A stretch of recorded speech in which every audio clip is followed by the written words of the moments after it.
The U.S. government will put travelers under new scrutiny in response to the outbreak. Tougher screening begins Saturday at New York's Kennedy Airport. It rolls out next week in Atlanta, Chicago, Newark, and at Dulles International outside Washington. Transportation correspondent Jeff Pegues is there to show us what's in store. Jeff, good morning.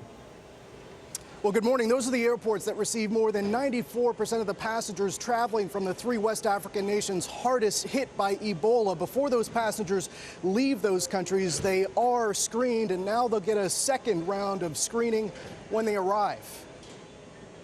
From the Oval Office, President Obama told state and local officials the new airport screening measures were, quote, belt and suspenders, an added layer of protection on top of procedures already in place. A message echoed by his Homeland Security Secretary Jay Johnson. Our basic approach is to put in place as many checkpoints along the journey as are feasible, at the front end, the back end. That back-end screening will apply to passengers who started their journey in Liberia, Sierra Leone, or Guinea.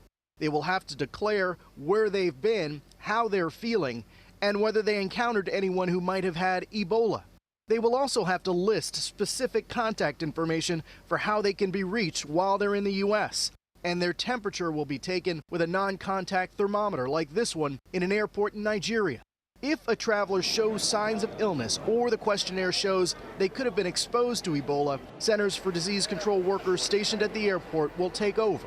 But CDC Director Dr. Tom Frieden says the additional screenings are not a fail-safe solution. We've been very clear that as long as Ebola continues to spread in Africa, we can't make the risk zero here. We wish we could.